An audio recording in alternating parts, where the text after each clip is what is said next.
Hello students, आज English के class में हमारा टॉपिक है active and passive voice. Transformation के अंतर्गत यह है। तो आज हम बताएंगे आपको कि एक्टिव वॉइस से पैसिव वॉइस को कैसे बदलते हैं। इसके पहले आप ये जान लीजिए कि एक्टिव वॉइस किसे कहते हैं।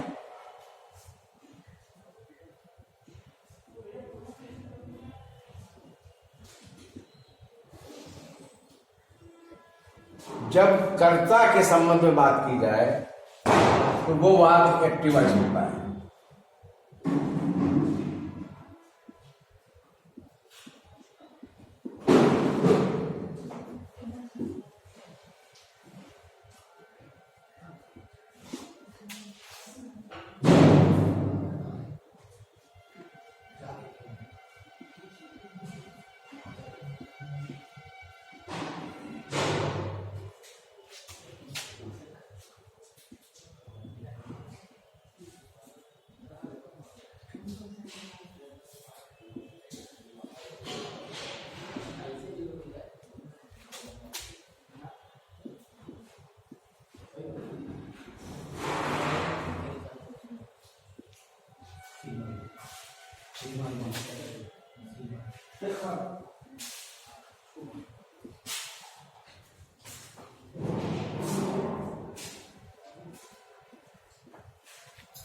जब हम कर्ता के संबंध में बात करते हैं तो वो वाक्य जो होता है वो एक्टिव वॉइस में होता है।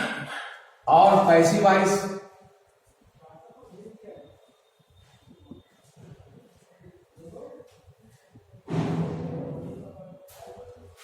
वॉइस तब होता है जब हम कर्म के संबंध में बात करते हैं।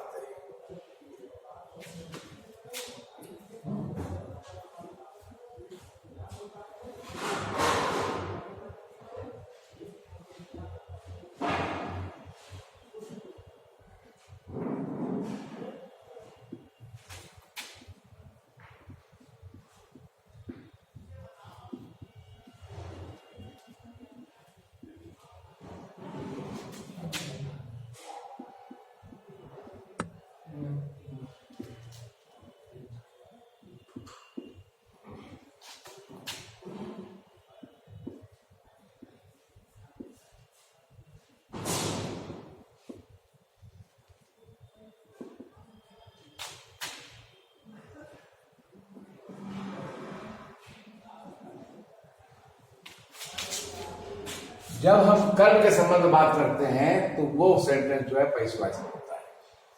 तो आज आपको सीखना है कि इंटरचेंज ऑफ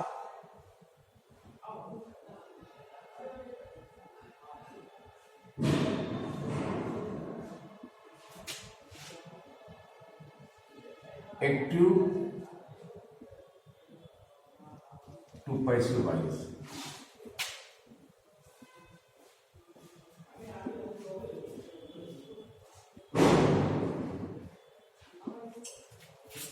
एक्टिव से पैसिव वॉइस हम कैसे बनाएंगे, आज आपको ये सीखना है। तो इसके कुछ रूल्स होते हैं। पहला रूल होता है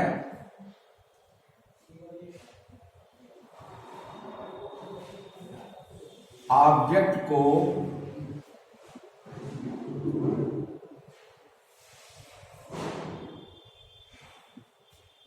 सब्जेक्ट के स्थान पर लिखो।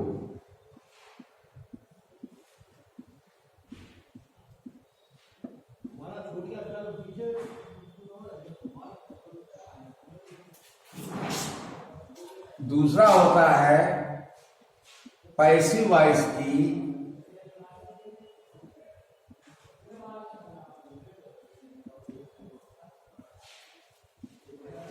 हेल्पिंग वर्ब लिखो।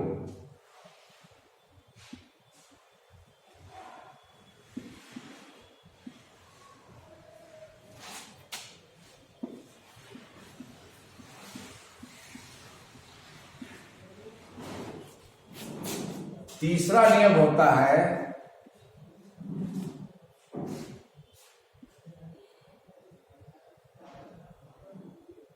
मेन वर्ब का थर्ड फॉर्म लिखो।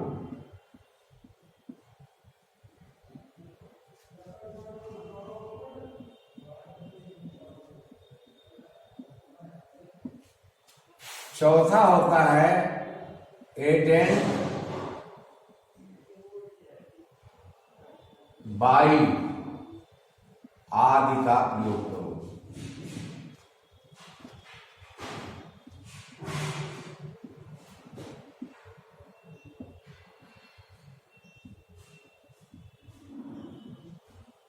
और इसका पांचवा नियम होता है सब्जेक्ट को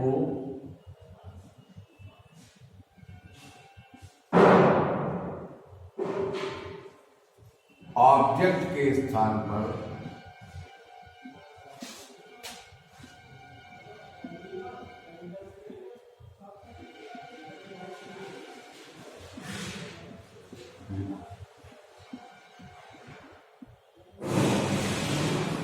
ये 5 नियम होते हैं एक्टिव वॉइस को पैसिव वॉइस में बदलने के। ये 5 नियम होते हैं। पहला नियम होता है कि ऑब्जेक्ट को सब्जेक्ट के स्थान पर लिखो, पैसिव वॉइस की हेल्पिंग वर्ब लिखो, मेन वर्ब का थर्ड फॉर्म लिखो, एजेंट बाई आदि का प्रयोग करो और सब्जेक्ट को ऑब्जेक्ट के स्थान पर लिखो। ये 5 रूल्स होते हैं। अब इसके बाद में ये आपको समझना है कि पैसिव वॉइस की हेल्पिंग वर्ब, पैसिव वॉइस की हेल्पिंग वर्ब समझना है तो इसका मतलब ये हुआ कि आपको पैसिव वॉइस की हेल्पिंग वर्ब मालूम होना चाहिए।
पहला टेंस होता है प्रेजेंट इंडेफिनिट।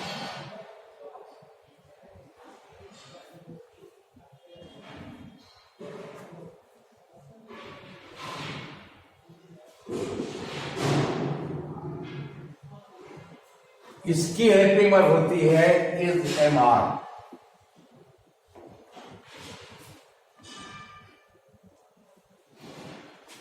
दूसरा होता है प्रेजेंट कंटीन्यूअस।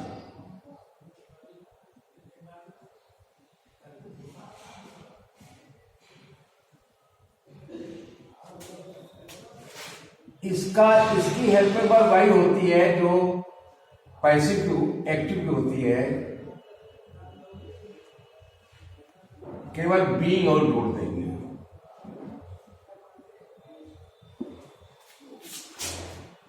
तीसरा होता है प्रेजेंट परफेक्ट।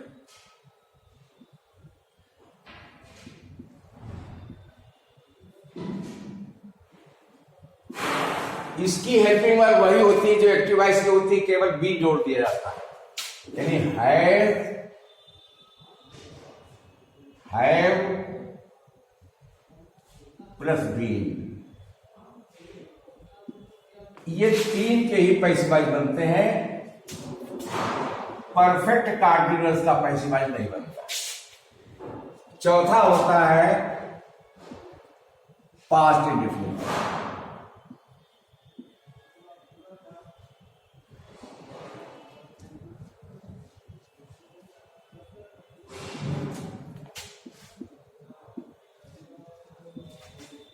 पास्ट इंडेफिनिट की पैसिव वॉइस की सहायक क्रिया वही होती है जो पास्ट कंटीन्यूअस होती है। वाज वन,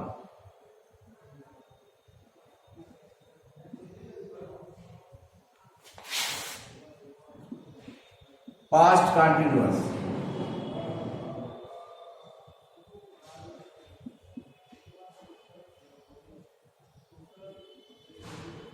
पास्ट कंटीन्यूअस की सहायक क्रिया वही होती है जो पैसिव की होती है, लेकिन उसमें बीइंग और जोड़ देंगे।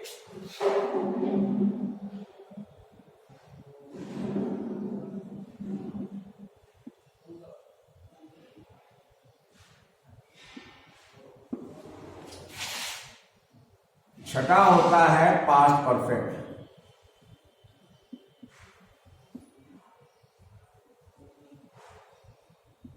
पास्ट परफेक्ट टेंस की वही सहायक क्रिया होती है, केवल बीइंग जोड़ देंगे।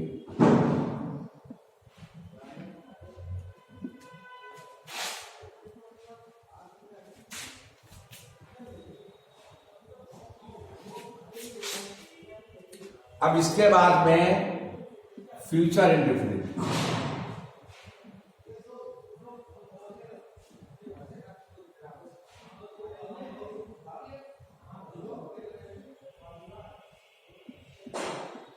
फ्यूचर इंडेफिनिट की टेंस की पैसिव वॉइस की सहायक क्रिया वही होती है जो फ्यूचर कंटीन्यूअस होती है, विल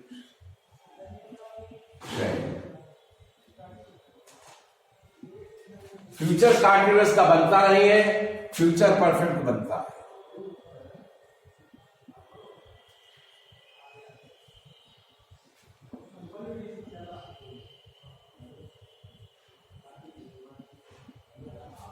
इसमें बीन जुड़ जाएगा, विल हैव बीन,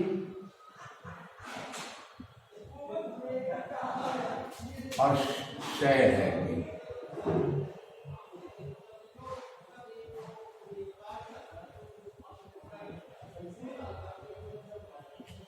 ये आपके टेंस हो गए।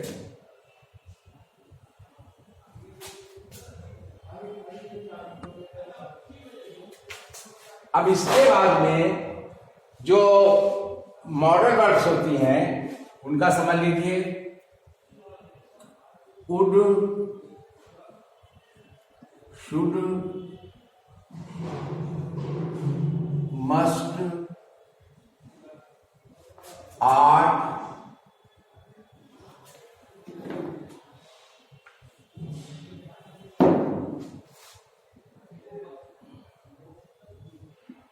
कैन, मे,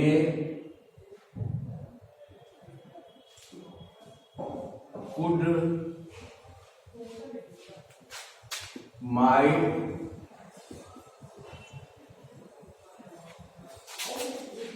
इनके साथ बी का प्रयोग करेंगे।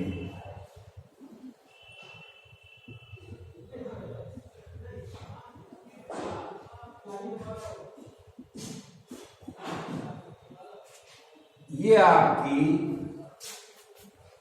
हेल्पिंग वर्ब्स हो गई हैं।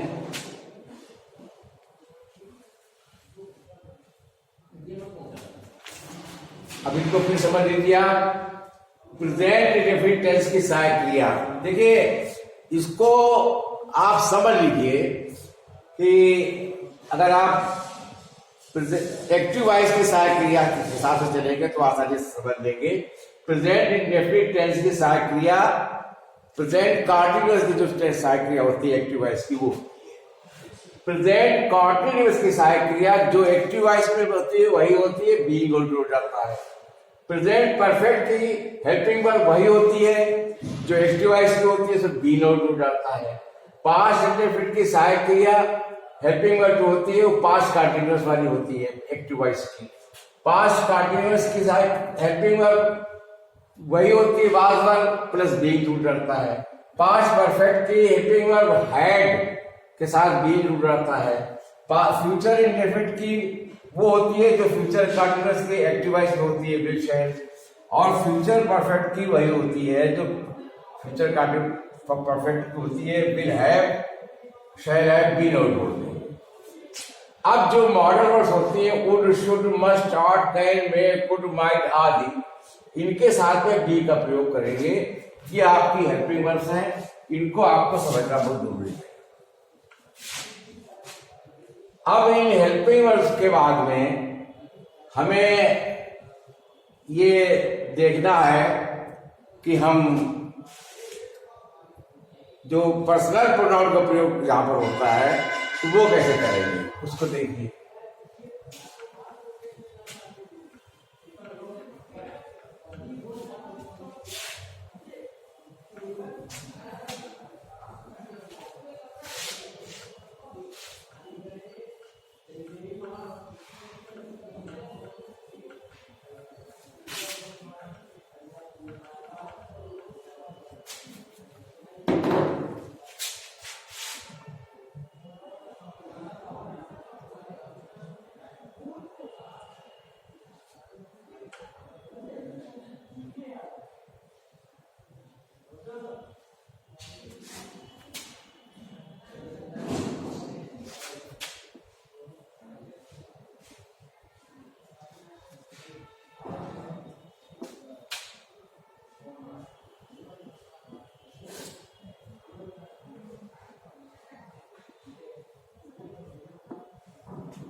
पर्सनल प्रोनाउन के सब्जेक्ट और ऑब्जेक्ट आपको देखना है। आई का ऑब्जेक्ट होता है मी, वी का होता है अस, ही का होता है हिम, शी का होता है हर,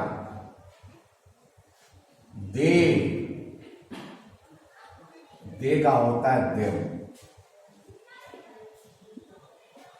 आई, वी, ही, शी, दे।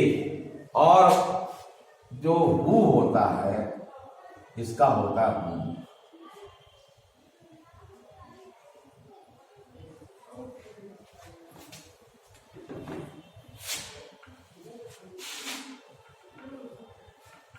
ये होते हैं। यानी जब हम पर्सनल प्रोनाउन को सब्जेक्ट के रूप में यूज करेंगे तो आई लिखेंगे, जब ऑब्जेक्ट के रूप में यूज करेंगे तो बी लिखेंगे। बी को जब सब्जेक्ट रूप में यूज करेंगे तो बी लिखेंगे, ऑब्जेक्ट को अस लिखेंगे। सब्जेक्ट को ही लिखेंगे, ऑब्जेक्ट को हिम लिखेंगे। सब्जेक्ट शी होता है, ऑब्जेक्ट हर होता है। दे का ऑब्जेक्ट देम होता है, हु का ऑब्जेक्ट हुम होता है। ये आपको जानना जरूरी है। इसके बाद में देख लीजिए इसको एक बार। अब इसके बाद में हम आपको बताएंगे कि कैसे हम बदलेंगे, कुछ उदाहरण देंगे।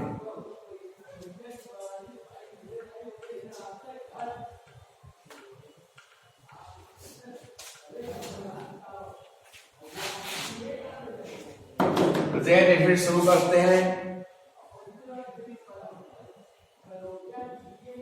Active,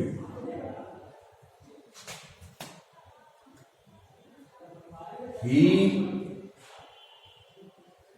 writes a poem। ये एक्टिव वॉइस का वाक्य है। इसको जब पैसिव बदलेंगे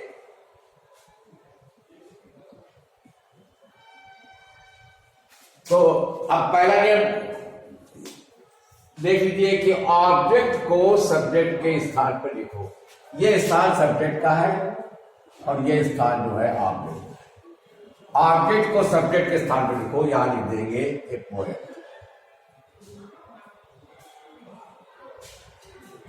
और इसकी पैसिव की सहायक क्रिया होती है इज ए मार। अब हम ए पोएम को देख कर वर्ब का यूज करेंगे। ये सिंगुलर है तो ए पोएम इज। तीसरा नियम यह है कि मेन वर्ब का third form, write the third form retain.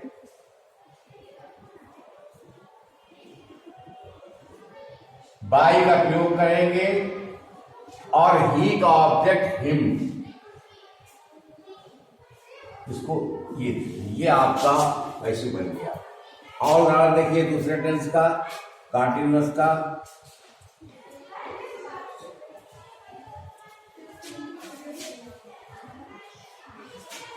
Continuous देख लीजिए,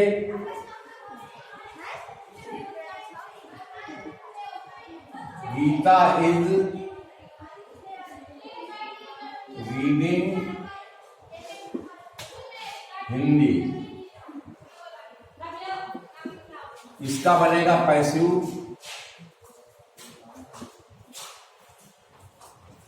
हिंदी इज।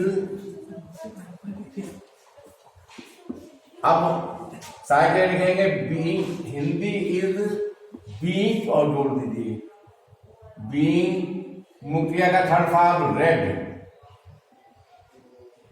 बाई का प्रयोग और ऑब्जेक्ट सब्जेक्ट का ऑब्जेक्ट स्थान पर बाई गीता। और परफेक्ट और देख लीजिए,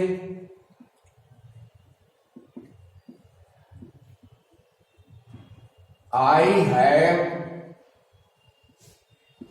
टेकन टी। इसका पैसिव बनेगा ऑब्जेक्ट को सब्जेक्ट के स्थान पर लिखो टी। टी के अकॉर्डिंग साइक्रिया लगाइए हैव। बीन का प्रयोग करिए, मुक्रिया का थर्ड फॉर्म ऑलरेडी दिया हुआ है, tea has been taken. By का एजेंट बाई का प्रयोग करिए और आई का ऑब्जेक्ट बीन। यह प्रेजेंट के बनाए आपने आपको। और इसी प्रकार से पास्ट टेंस के भी बनेंगे और फिर उसके बाद में अगले टर्न पर हम आपको आगे समझाएंगे।